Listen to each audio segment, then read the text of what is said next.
Hey everybody, thanks for tuning in once again to the Manny Hall Show. I got with me Tomesha. I'm really excited. We've been trying to plan this interview for a while now. We finally got it going, and you guys are going to learn all the cool things that she's doing around the community and with her business. You ready? I am ready. All right, let's go. Manny Hall Show. Peace. That's a vibe.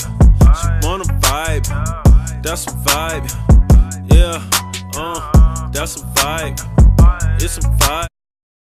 Hey, how are you? I'm great. How are you today? Amazing. Please tell the people your name and what you do. Well, I am Tomesha Walker, and many people know me as the Hope Igniter or Baby Birthing Godmama, helping moms to practice, plan, and prepare for that big push and transition home. So that's how most people know me. That's awesome. First off, we got to point out those shoes. I like those shoes. Those are really, really nice. You know, and Thanks, I told you Manny. before the interview you didn't have to. You can wear your comfy shoes, but those are bad, so now I understand why you put them on. Those are nice. Thank you. All right, so let's talk about how you got started, your journey and all of that. Sure.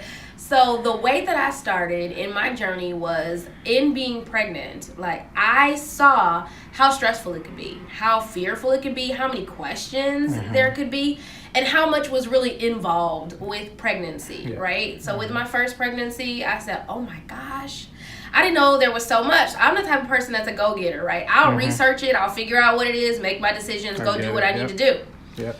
I didn't realize there was so much information. It is, yep. So many places to go to, so many places that you have to say, wait, should I trust this one? Or should I trust that one? Or, okay, these are completely different. Right. Why do they both say they're the best thing to do? Exactly, right. So that's how I started my journey. I knew really young I wanted to help women have babies.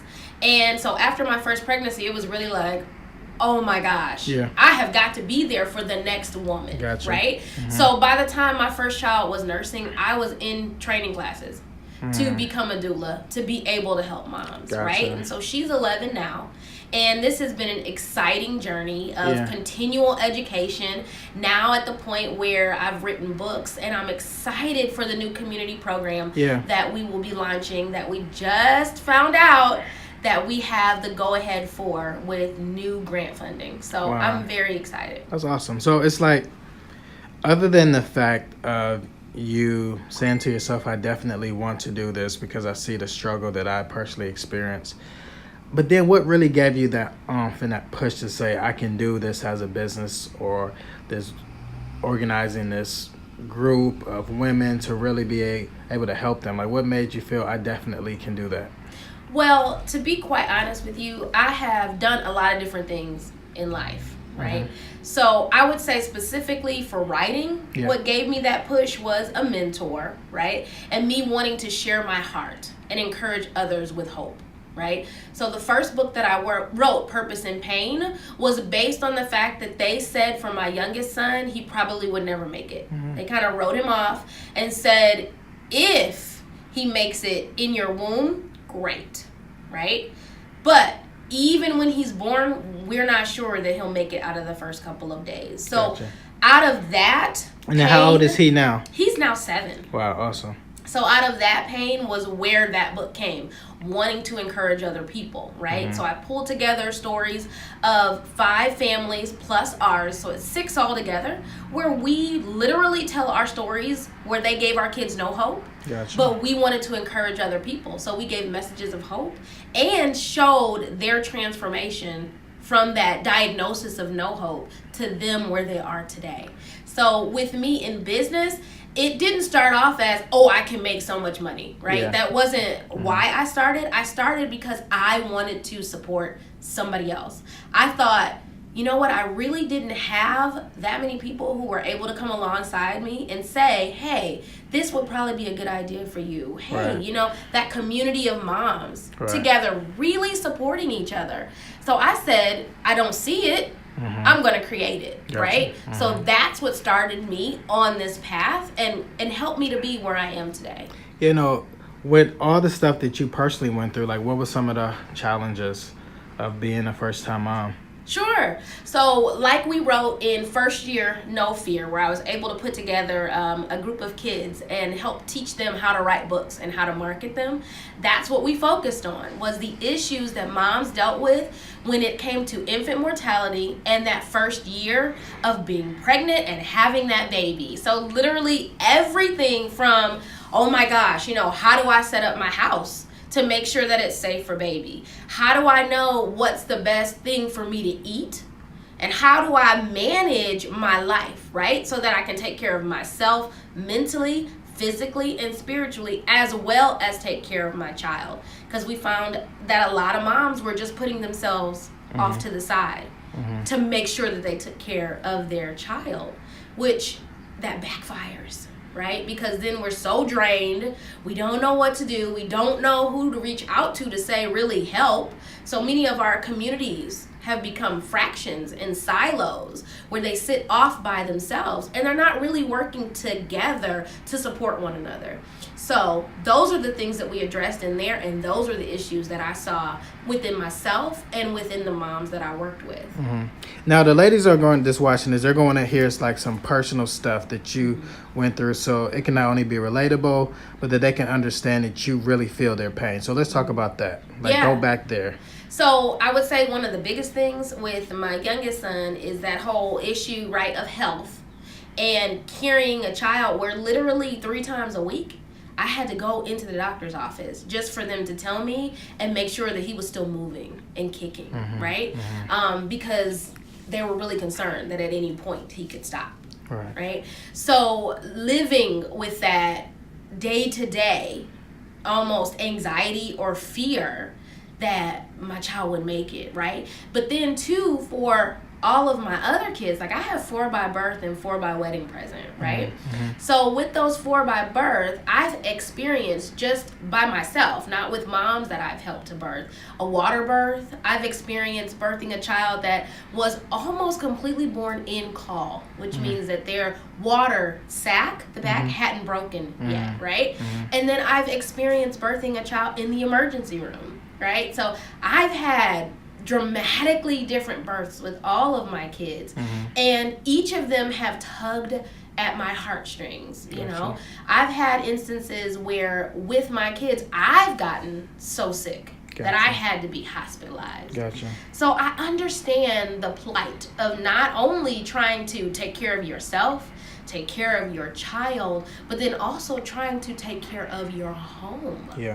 And make sure that you have a clean home, but then a financially stable home. And then I've been married for 16 years, getting ready to be 17 years. Congrats. So awesome. Thank you. So experiencing what that's like to manage love and life, right?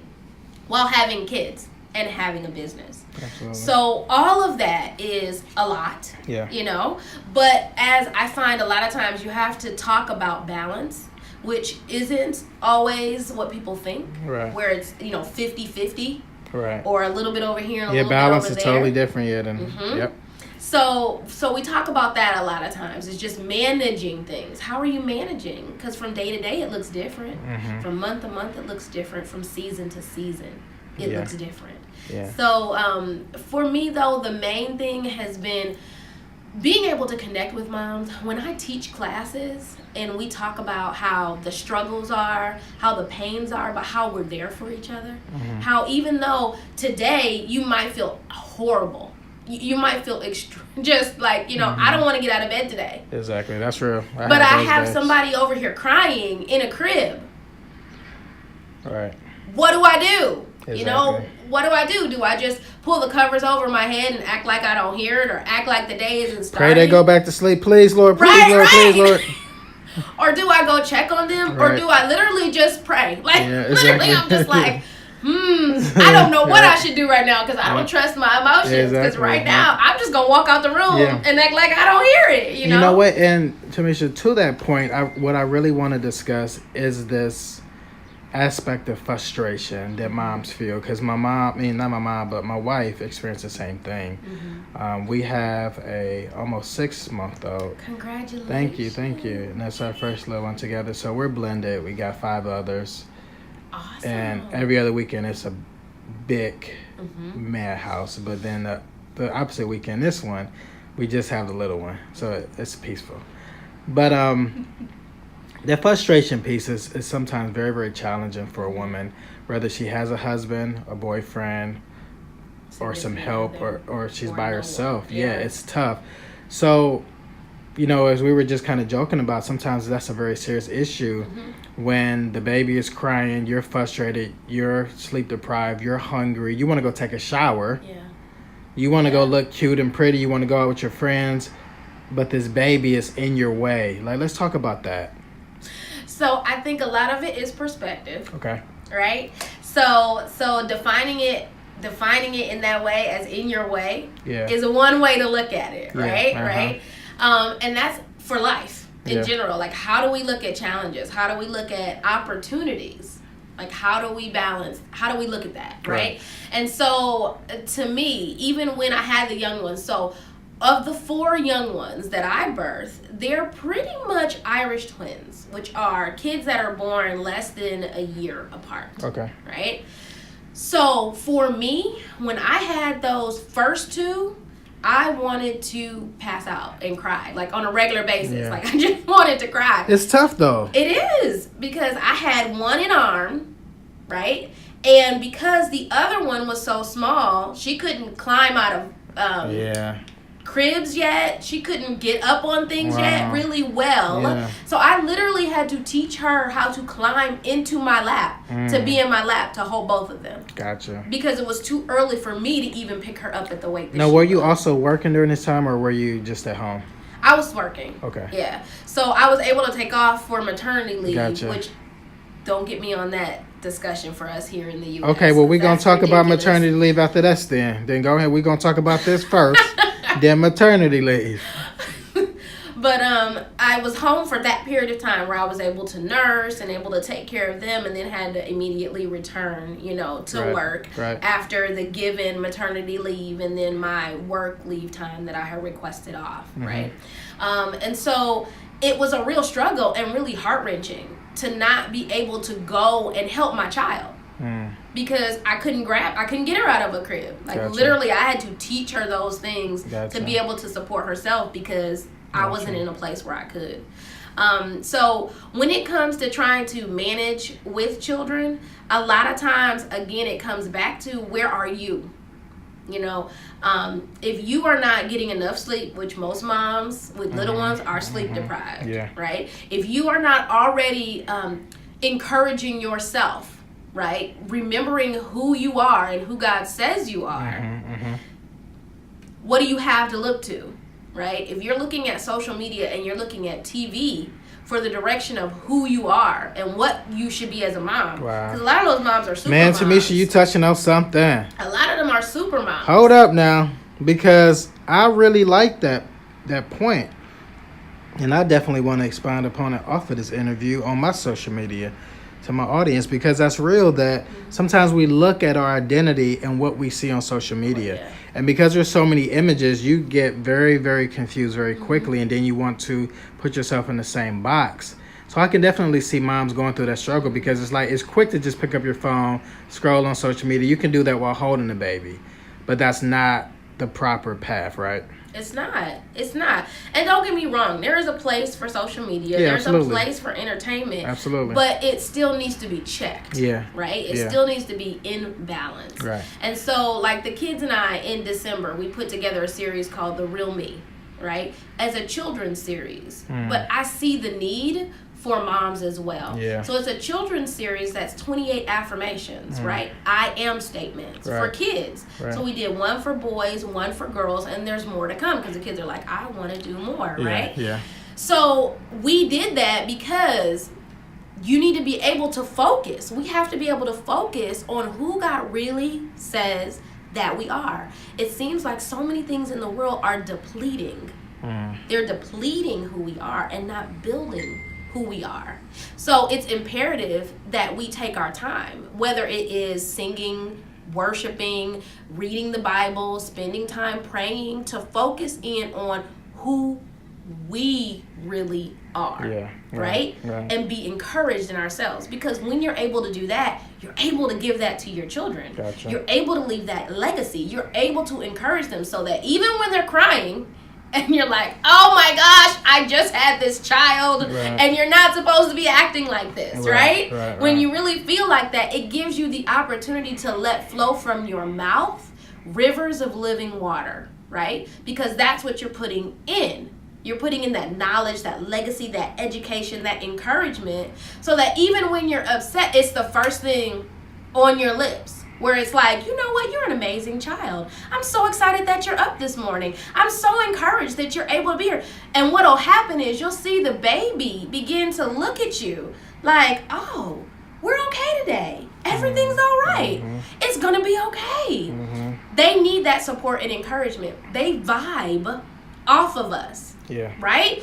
They pull off of us our emotions, how we feel, what's going on. That's good. So if our day is all messed up, we're getting up all messed up, all depleted, right?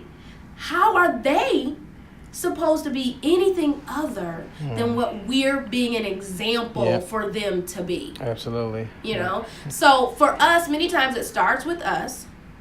And yes, we are products of our parents and what we grew up in, but we have a choice. Yeah. Every single one of us has a choice every day as to who we will be and how we will react to the day. Gotcha. Right? Or how we will shape the day. You know? So parent or not, that's all our given choice. So in respect to moms and in respect to kids and family, in order to really strengthen the foundation of family, build a legacy, and really shape the type of birth and life that you want, it's imperative that you work on yourself, you work on the things that you're reading and thinking about, and really make sure that you build up who you are and why you believe what you believe. Gotcha. So what's the issue and the problem with maternity leave? So here in the States, we have some of the shortest and most restrictive maternity leave. It's ridiculous. And for a lot of people, it's around 6 weeks, right? So in 6 weeks, you're supposed to bond, feed, and say bye-bye.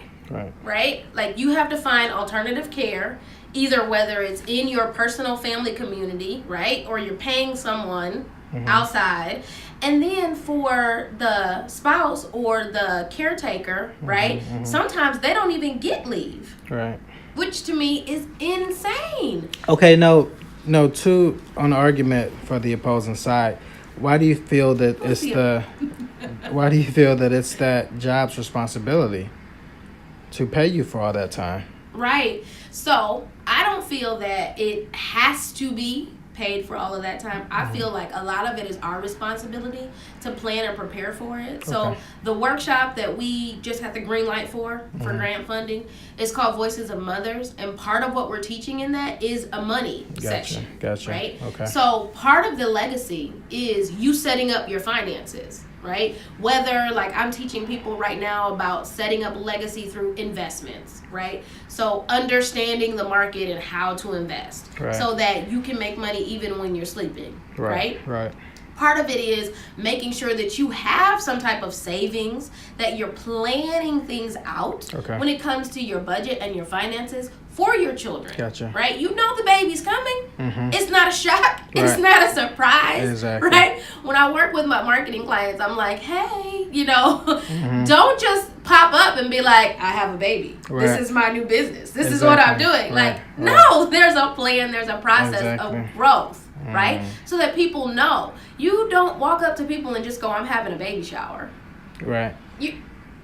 At some point there had to be a little bump. At some point you had to be expecting the baby to come, right? That's a great point. So at that point, they should be preparing. You should be preparing. Yeah. So do you feel that it's just really the job should be more flexible with securing that position? Okay. I think that that's part of it. And I think that it shouldn't be, for a lot of people, it seems like a stigma, When you say, I'm pregnant or I'm going to have a baby, you might have people at work that throw a little party for you that are exciting. But when it comes to moving up in management, when it comes to keeping a position, those things, a lot of times, it's like, if you are not back here by such and such a time, if you are not able to do this, if you're not able to do this, then you need to move out of this position. But shouldn't that be somewhat understandable just from the standpoint of, I'm an organization, I'm the manager, I have goals to meet and objectives, and yeah, I'm happy that you're having this baby, boo, that's great, but we still got to keep this company rolling, whether you're pregnant, had the baby, got 5 kids or not. I understand, and I don't think there should be an abuse of your time. Okay. But I also think that it goes by really fast. So what'll be more realistic in your eyes? What do you think? I think that it would vary per situation, but I do believe that if you have specifically a nursing mom, right, who is doing her best to make sure that the baby is fed, in particular, it is very difficult when you separate mom and baby and then ask mom to pump or provide milk at an alternative time that is enough to feed the baby. Gotcha. Right? Yeah. And so many times, and in many other countries, the leave is just ridiculous, like the amount of time that's available. So to me, I think it also becomes the question of, is there a way for them to fulfill their position from home? Because a lot of positions can be virtual, or a lot of positions can be done in a way where they can be accomplished from home. That's true. You know, so that it's not so much that the position is left unfilled. Gotcha. Right? But maybe the amount of time that they're able to be home is a little longer. Or there's some places that have begun to provide childcare within the workplace. So if mom needed to leave her desk and go nurse her child, she could do that. You know, I think it's more of the flexibility of the opportunity, right? And I'm as everybody knows, we all need different options, right? So I don't think that there's one cookie cutter option that will work for everyone. But I do believe there should be more flexibility and more time that's made available to moms. That makes sense. I do. And to care providers, you know, whether that's husband, whether that's a significant other. I think that they need time too for bonding. Yeah, that's true. You know, so. That's true, because I didn't get a lot of time myself, but it was like, okay, whatever. But in regards to like the moms that's working that need to pump, a friend of mine at work, they had like some designated rooms where she could pump. Yeah. And I thought that was pretty cool. It's awesome. I love when I see that in hotels and not hotels, in airports. When I'm going through, like, I'll stop and take pictures. Yeah. I'm like, yes, pumping room, baby pumping rooms. I love it. And that's awesome. I remember even working at a hospital, when I used to work at a hospital and had to pump, and we didn't have pumping rooms, and I just either had to go to the break room, or people I couldn't believe would suggest the bathroom, and it's like, no, you don't. Do you eat your food in the bathroom? Like, that makes absolutely no sense, you know, to me. So to see that become more common is amazing, and for us moms who have breastfed and who have nursed, to be able to have a clean, quiet area to sit and do that makes a world of difference. It really does make a world of difference. So thank you to all of those companies that are supplying that and making space for moms that need to return and need to do that. And when you think about your journey and where you are right now as a woman, a wife, mom, entrepreneur, influencer, all of those things, what impresses you the most about Tomesha? The fact that I have amazing children. The fact that I am able to pray with them, that I'm able to smile with them and really talk to them and hear them speak back about gratitude and about who they are and about what they want to do. Like, to me, that's the ultimate change. Like, today I was reading, when I see the effect in other people is what I'm saying. When I was reading today, one of the quotes on Amazon, one of the 5-star reviews on Amazon. And someone was saying the fact that they could read the book and really apply it and pray with it and cry with it, like things like that amaze me, because I'm just sharing hope. I'm just sharing love. You like, for me, that's the thing that touches my heart, that makes me cry, because I say, Lord, you gave me these ideas. You gave me, and a lot of times I'm like, little old me, you gave me these ideas and you saw fit to let them grow, to let them encourage people, to let them uplift people, to make a change in this world. Just me. It's just me. And that's the way I feel a lot of times. I'm just like anybody else. I'm just like you. I'm like anybody else, right? That makes sense. But you gave me an idea, Lord, and I said I'll put action to the idea that you gave, and then you saw fit to let it be blessed. And so that is the thing for me. What do you dislike the most about being an entrepreneur? Dislike the most is probably the number of hours that you have to put in. There's steps and there's things that you really have to follow. And if you get great mentors and people around you, like mentorship teams, you can go so much further faster. Right. And do you currently have that? I do. Nice. I recently was a part of a anthology called Purpose Matters. Okay. And due to that, it just really stirred in me the need to provide a place for people who want to have that type of mentorship and realize that it's so important for them to be encouraged and uplifted in their ideas, right? And so I am a visionary and I have a lot of ideas. So if you give me a thought, I can usually put together a really simplistic plan for you to get to the goal, right? Nice. So to provide space for that, that's what I did. I created a mentoring group.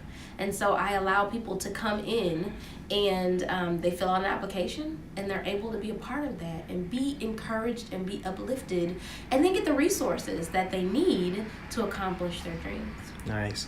Now, as we close, do you have any final words? Yes. So I want to say that whatever God has put in your heart to do, don't sit on it. Don't wait. There are people out here whose lives will be changed just because you stood up and decided to do what God called you to do. Don't let a moment pass you by without accomplishing your dreams. Don't stop.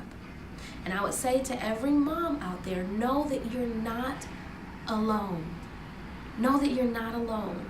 There is a community here that is waiting for you to join, to hug you, to support you, to encourage you, and to remind you that you are special. You were specially created for this position, for this time, and for this honor of being a mom. Awesome. Well, Tomesha, thank you so much for your time today. Thank you for having me. I appreciate it. You're welcome. Guys, we are out the Manny Hall Show. Peace.